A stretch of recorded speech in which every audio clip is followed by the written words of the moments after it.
For the AFL Hunter Central Coast, this is the Mark and the Mike podcast with Oliver Croft. Well, footy fans, g'day and welcome to the very first episode of the Mark and the Mike podcast for 2026. It is great to have you with us. This is the place where the league's best stories are told right across the AFL Hunter Central Coast. I'm Ollie Croft and I've got an absolute privilege of chatting with some of the region's best players throughout this year. Now, before we get on our way, a quick thank you to 2NURFM and the AFL Hunter Central Coast for helping bring this podcast to life. It genuinely wouldn't have come together without their support, along with the clubs and players who makes this competition is what it is. And that intro voiceover you just heard, that was Abby Fidge from Hit Fraser Coast. Abby is doing an absolutely fantastic job on the airwaves up there. So thank you for lending your voice, Abby. We really appreciate it. Now, let's get into it. This week, we're catching up with Elliott Davey Medalist and triple premiership player with the Newcastle City Blues, Mitch Crawford. Mitch has been a cornerstone of the Blues for over a decade, playing for 13 years. He was a key part of City's back-to-back premierships in 2023 and 2024, coached the Men's Cup representative team in 2025, took out the Elliott Davey Medal in 2023, and was the competition's leading goal kicker back in 2021. Mitch, welcome to the Mark and the Mike podcast. Thanks, Ollie. Thanks for having me. As I was saying before we went on air, big fan of what you've been doing with the commentary and the podcasting and stuff like that. So very honoured for you to have me on. Oh, we're honoured to have you here, Mitch. Yeah, you're an absolutely terrific footy player, and that's what this show is all about. So, I mean, you've been a part of the Blues for 12 years and helped them to 4 premierships in that time. Let's chat about some of your favourite memories. Yeah, so I started playing seniors for Newcastle City in 2013. As you said, been lucky enough to win 4 grand finals in that time as well, and played in 6. So obviously been a pretty good strike rate. But yeah, I mean, I guess some of the best times have been winning those premierships, but also being part of such a big club, you do make a lot of friendships. So, I mean, I've still got friends from the 2013 year, and then, just continually making friends along the way. So, I'd say they're probably the highlights. So when you first joined Newcastle City, did you ever think you were going to be part of one of the most dominant clubs in the AFL Hunter Central Coast? I guess you don't think of that. You know you got to work hard for it and everything, but Newcastle City were obviously coming off the 4-peat in 2008, 9, 10, 11. And then I don't think they made the grand final 2012. So that might have reinvigorated some of the boys, and then coming in as a youngster, to win one in your first season, that's obviously what you dream of. But I mean, City have always been strong, but I don't think anyone at the club takes it for granted. As you could see after last year, they're hard to win. Mitch, I think this is going to surprise a few people, but you haven't always played AFL. You've done a bit of NFL in those 2019, 2020 years. Tell us a bit about that. So in 2017, I found out about this program, Pro Kick Australia, who got AFL guys, rugby guys, soccer guys, anyone who had a bit of kicking experience, and transitioned them to do NFL or American football style kicking. And I got on board with that, and then had 2 years starting in 2018 down at Texas at the University of Texas at El Paso, and then 1 year at Michigan State University. So, I mean, that was a great experience. A lot of good memories there, and again, met a lot of good people. So, people that I keep in contact with. But I'd say AFL's always been my first love, but that was very good few years. Yeah, awesome. So, you obviously enjoyed it? Yeah, it was great. I mean, it's everything you see in the movies, the college lifestyle, the big crowds, all those kind of things. So to experience that in person was great. But I mean, that 3 years just went by, and now it seems like a lifetime ago now. So came back in February 2021. The play call changed after it went from 3rd and 10 to 3rd and 15. Faked by the Miners. Punter still has it. He is now clear for a first down. Mitchell Crawford. I mean, what did that that NFL journey look like for you in terms of living and training overseas?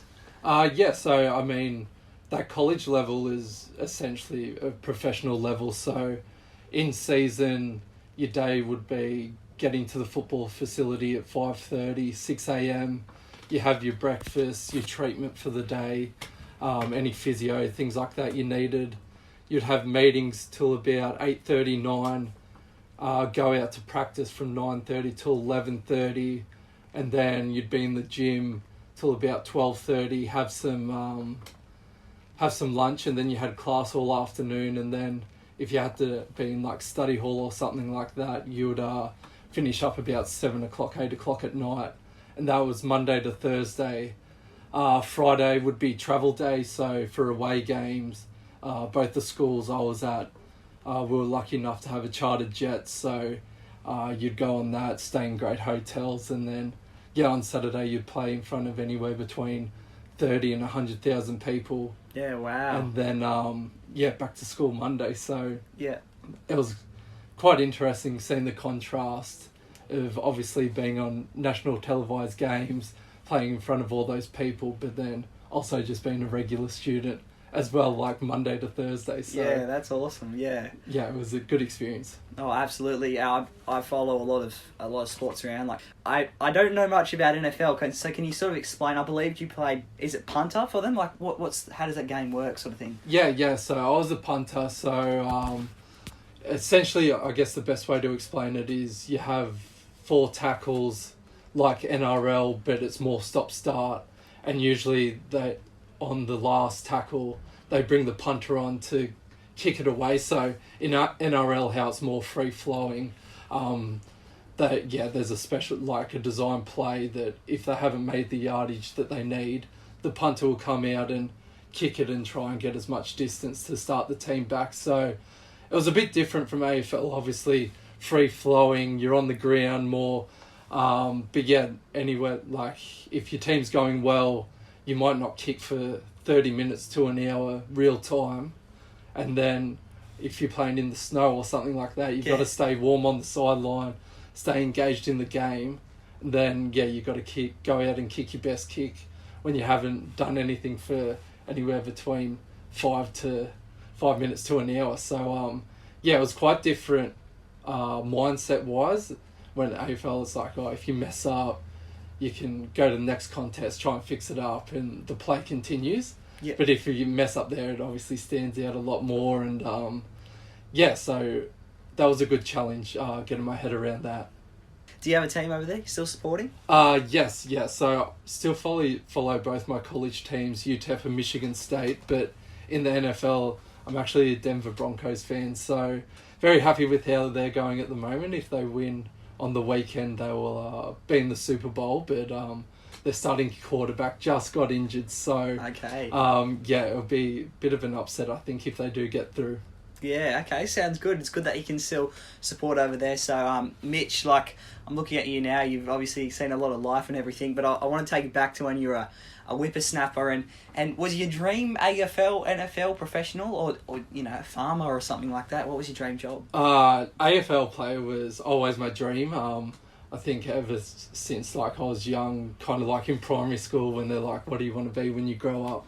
It was an AFL player, and luckily I got the chance to be part of the Sydney Swans scholarship program, which the AFL ran before they had the Swans Academy. So I was with the Swans for 3 years there, played some reserve grade games, went down to the draft combine and did all the testing and stuff like that. But probably when I got to that stage, I realised I probably wasn't good enough. I didn't have the X factor or anything like that to play AFL.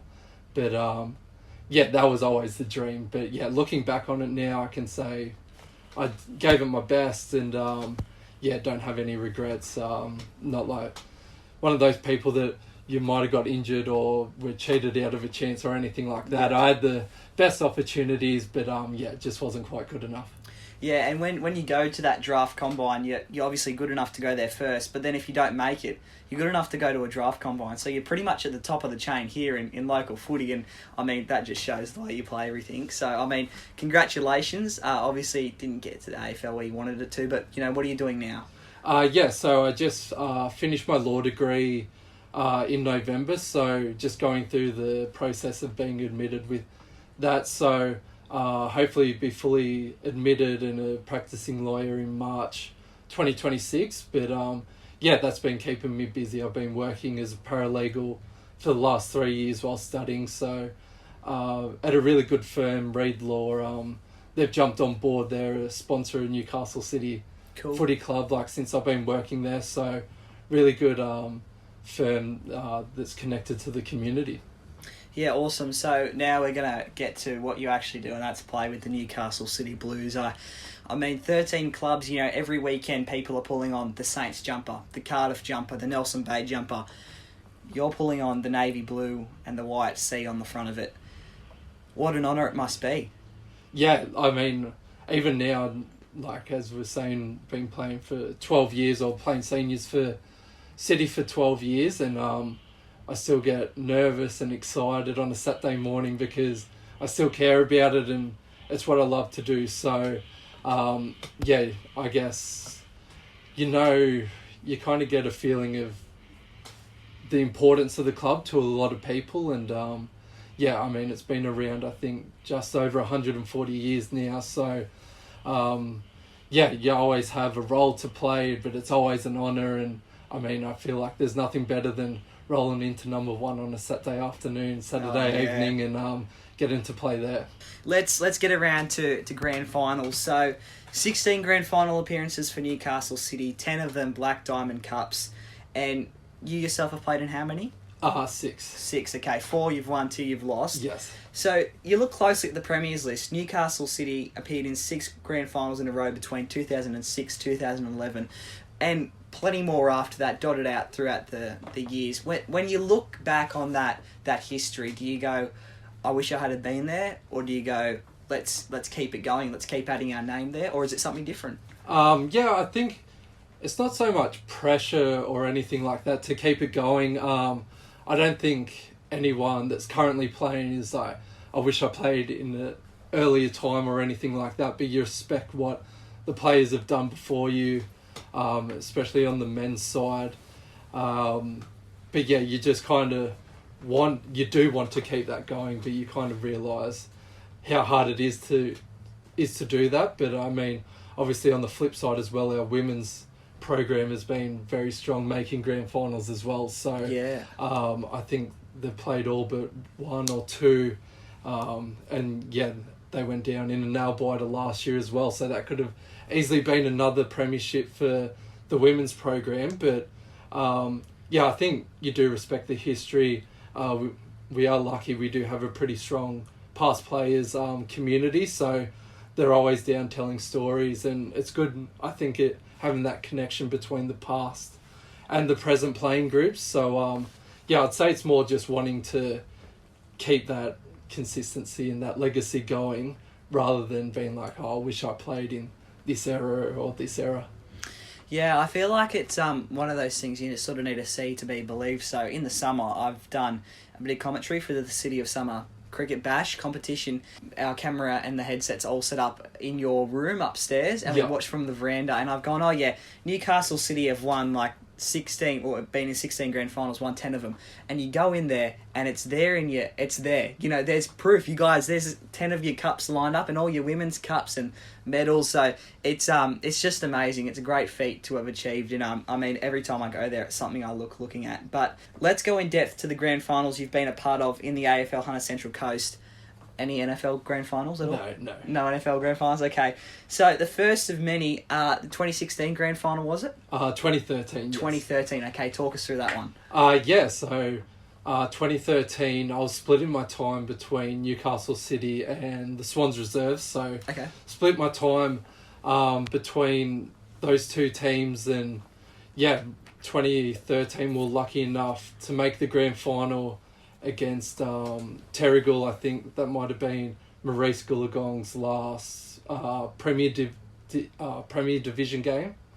And I think that's kind of where that rivalry started between City and Terrigal, because the grand finals in the black diamond that that City had played in had been against Cardiff. So they had been the main rival, and then I guess 2013 was the start of what's been the rivalry ever since between the two clubs. But yeah, I can't remember a whole lot about the day. I remember just being young, excited, and then I think in the first quarter, Courtney Knight might have kicked 5 goals. We came out really strong, just got the jump. Might have been a bit of home ground advantage. Well said.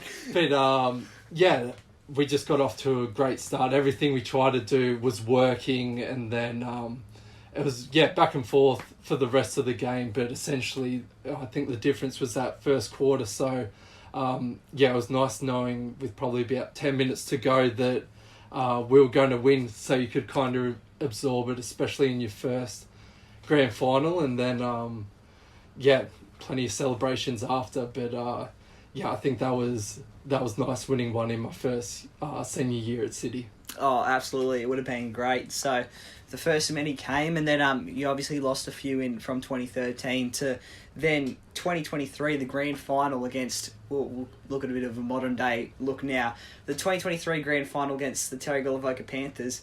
7th time you guys had met in a grand final at that time.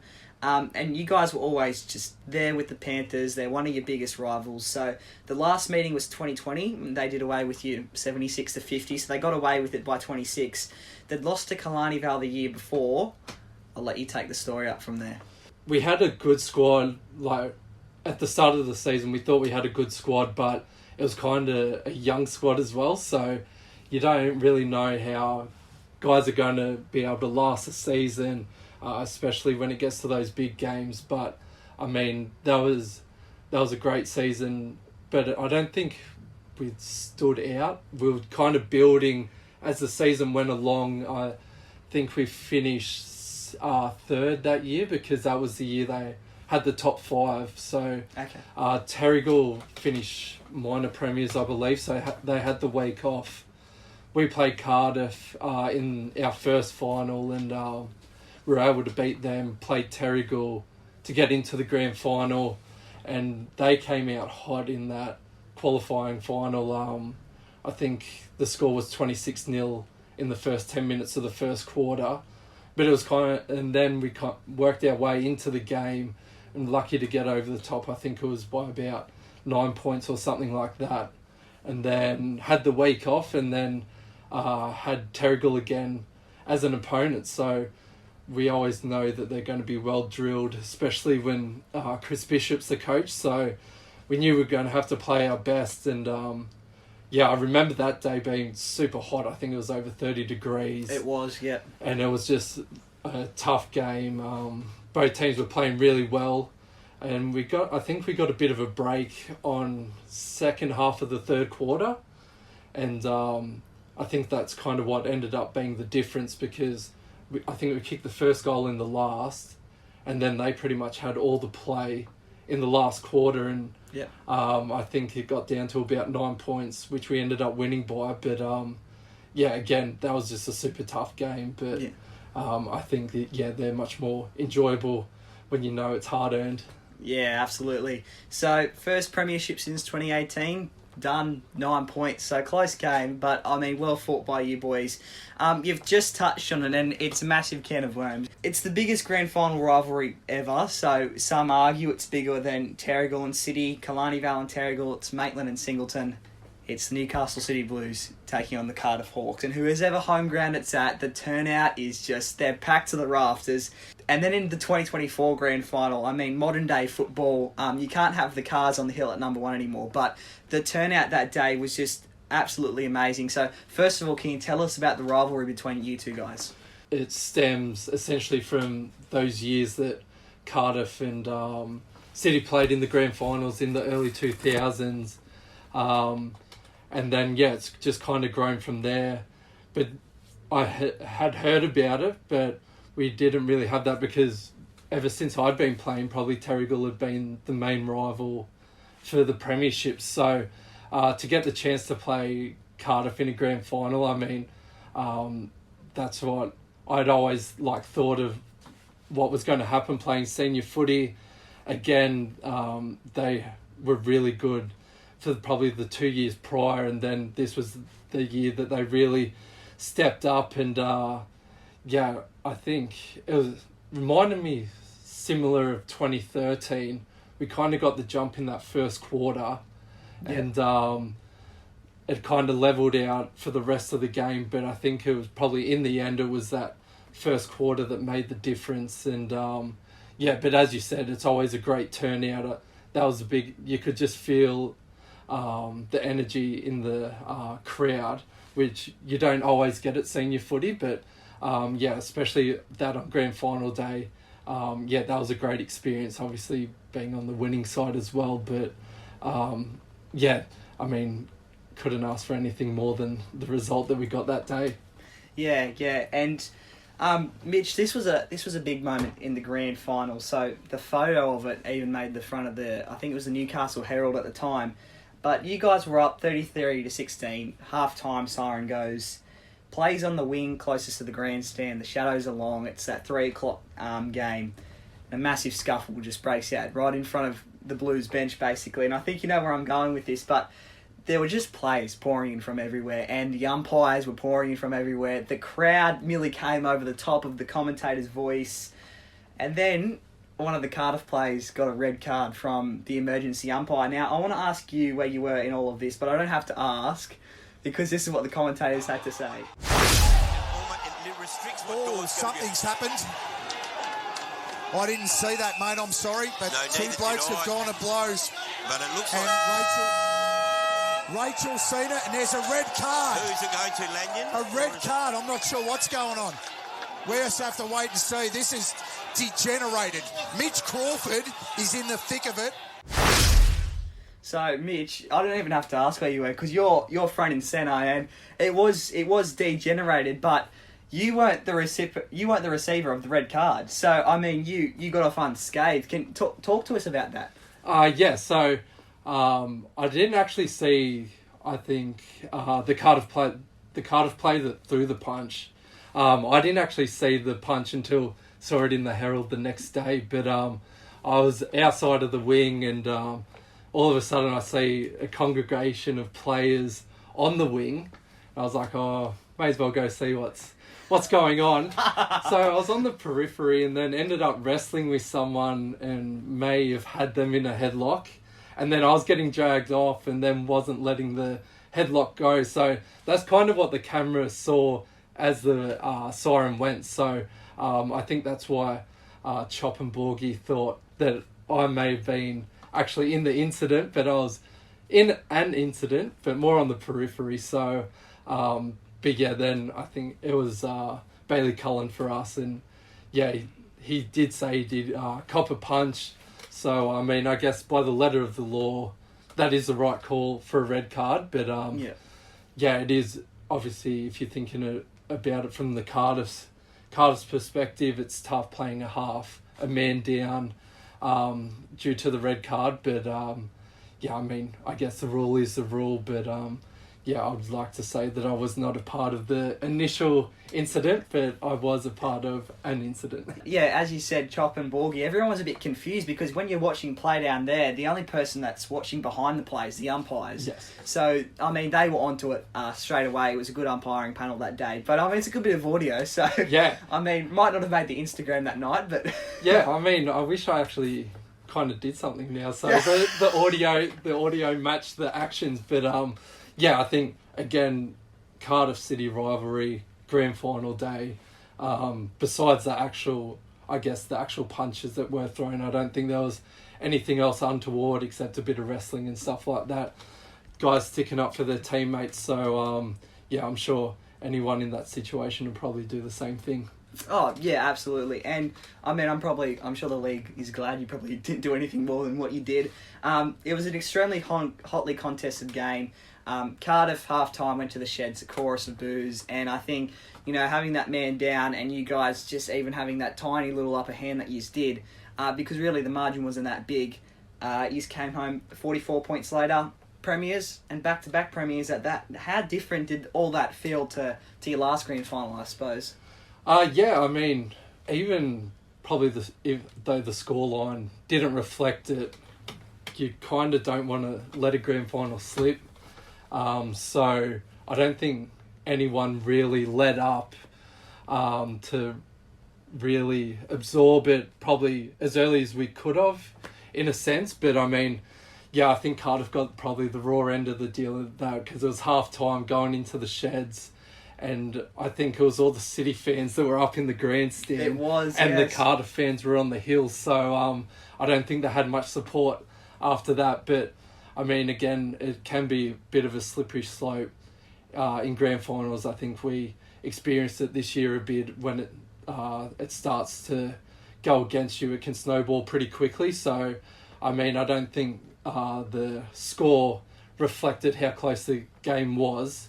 But, I mean, in the end, I guess it's only the score that matters. So always happy to win, but I don't think it was as a one-sided game as what it ended up being. Yeah, absolutely. And Newcastle City and the Cardiff Hawks, two really well-respected clubs. And, I mean, no disrespect to Cardiff that day. They tried their absolute hardest, and it was a good contest to watch. Look, winning back-to-back premierships is rare. Was there anything the group did really well that day compared to maybe 2023? I don't think so much on grand final day. Like, we played extremely well to win the game, but I don't think anyone put extra emphasis on it because it was going to be back-to-back or anything like that. Even throughout the whole season, there wasn't any real mention of going back-to-back. Like, to actually achieve it is a great achievement, but I guess that's something you look back on Silly Sunday, Mad Monday, Prezzo night. But yeah, during the season, no one really talked about it, anything like that. So, I mean, just that day, everything seems to go really well. If I recall correctly, credited the defence. I think they were outstanding covering Cardiff's key forwards. And just provided us with plenty of rebound. Mids gave the forwards plenty of shots, and I think we converted pretty accurately, which was probably the difference in the end. Yeah, well said, and congratulations on the back-to-back. Okay, let's take a look at 2025. So this is the third grand final in 3 years. You're going for three-peats. So you have done it before, but I think it was only once before. Yep. Still just as an exciting an event. You completely dominated the Bulldogs by 113 points in the qualifying final. Went straight through to the grand final. So that's the second year you've won your qualifying final. 113 points is a massive margin, but once you had secured that grand final spot, you know you were going to be at number one sports ground, and you knew your ribbons were going to be at least on one half of the trophy. Did the three-peat get talked about then? No, still nothing like that. I think it is a pretty busy time. That kind of like late into the grand final, you have the Elliott Davey Medal night for some of the guys, and then just getting everything sorted. You have a bit of extra media, things like that, and doesn't sound like too much, but when you're working other commitments, it does get a bit busy. But for me personally, as the coach and a player, the first week when we did have the bye was just focusing on tidying up things that we could control on our side of the game, and then you kind of wait for that prelim result to see who you will be playing, and then you kind of tailor that to try and produce your best on grand final day. But again, it wasn't really talked about, and then I guess similar to the back-to-back, if you are able to do it, it's good to reflect on. Yeah. But I don't think you give yourself any chance if you start thinking about it beforehand. Okay. And then yeah, so that's usually the mindset of going into things like that. Yeah, good mindset to have. So the game, Newcastle City Terrigal, ninth time you guys have been in a grand final in the AFL Hunter Central Coast. When Terrigal, because this was a game that sort of tipped either way, and then Terrigal in the fourth quarter sort of had the momentum to build. What was being said on the field? What did you guys say to keep yourself in the game? Yeah, I think looking back on the whole game, I think we were even up at half time, but probably reflecting now, everything we were working or what we got was like really hard work. Yep. So it was like, it wasn't so much, yes, we're in front at half time, we're like, we've got to keep going, got to try and get on top a bit more because we are getting the results, but it is hard work and probably can't sustain that for 4 quarters. And then they started to get a roll on. You try and throw a few magnets around or just get a bit more control of the game. But they were just too good on the day. And I think it's probably similar to the grand final we played against Cardiff. It's not a lack of effort or want, but yeah, when that momentum shifts too far on grand final day, seems to start snowballing, and then you just can't really get it back. But probably reflecting on it over the off season, they were too good on the day. They were probably the form team of the year with Warners Bay. They were probably the most consistent team throughout the season. So they were well-deserving premiers. But yeah, I was really proud of the guys. Not a lack of effort, not a lack of trying. Try to do a few things to see if we could snatch back momentum, but unfortunately couldn't get it done on the day. Yeah, and that's just part of the game sometimes, is you try your best and you're not going to get there. But, I mean, he's fought valiantly. One thing I've always been curious to know is the prelim fixture. So you guys win your qualifying final, you're through to the grand final, but there's a game happening the Saturday after, and that game was, I'm pretty sure it was Terrigal and Warners Bay, and Terrigal got a dominant win. Are you guys as a group maybe in the city clubhouse watching that, or is Max Quinlan at the beach and he's just checked Play HQ and oh great, we've got Terrigal again? Are you in your pool and you go, yep, we've got Terrigal, or is it a team thing? Not so. I wouldn't say a whole team thing to actually watch the game. Yeah. We usually get to get together for a session on that Saturday morning. Okay. And get a bit of work in, just a bit of run in the legs, and then usually. The year that I coached or was captain, I think it's important to have a mental refresh as well, because I know a lot of guys, they care about footy, they invested, so it does have a little bit of a mental drain as well. So I think as important it is to refresh physically, that mental refresh is also important. So we never really had anything organised for the actual game. I know some guys watched it on bar TV, some guys went down to the actual ground and watched it live. But yeah, I guess it also depends on when you play the teams throughout the year. So we had Terrigal the last round of the home and away, so we kind of had a good idea how we match up with them, and then also had Warners Bay that first final as well. So we'd played both teams pretty recently, so didn't want to go down and try and start overthinking how they play in that. I think you probably take more away from the last time you play a team, because teams have certain styles they want to play against certain opponents, rather than just solely basing it on the last game. Sure. Okay. So Terrigal got the win by 28 points. First emotion after the siren. Yeah, I mean, it was tough. Probably for me personally, I felt like in the end we were probably pretty well beaten. So, as a captain and coach, you kind of feel like what you could have done better to get the team prepared or to perform better. But probably sitting back and reflecting, we're just well beaten. They were the better team on the day. But yeah, it is always hard when you do lose a grand final, because you have guys hurting, so you try and get around them. But also, that's part of the game, and that's what makes winning them so good, because, both teams are going to give it their best on the day, so you deserve to win a premiership anytime you do. So, yeah, I guess first emotion is just get around the guys as an older player and a coach, just to make sure they're all right, not too down on themselves, but then obviously being a good sport and congratulating the winners. So, I think we did that pretty well as a team, but always tough to lose. Yeah, and all the clubs I find in the AFL Hunter Central Coast are extremely humble and polite and respectful clubs. I don't think I've ever come across... I mean, I'm sure there's probably been a few people that, can be a bit rude or a bit aggressive or whatever, but a lot of the clubs are very polite, very accommodating, everything like that. And I wanted to compliment City and Terrigal on how humble you guys were. Your speech just before Terrigal got the cup, extremely humble, extremely well said. And then, Chris Bishop gave you guys a wonderful acknowledgement as well. So that was, two very humble clubs. And it's great that you guys have that respect. Even after that, grand final with Cardiff, you guys had wrestled with each other, for 2 hours on end, and that's the game. But, you still got a handshake, you still got a back pat, good game.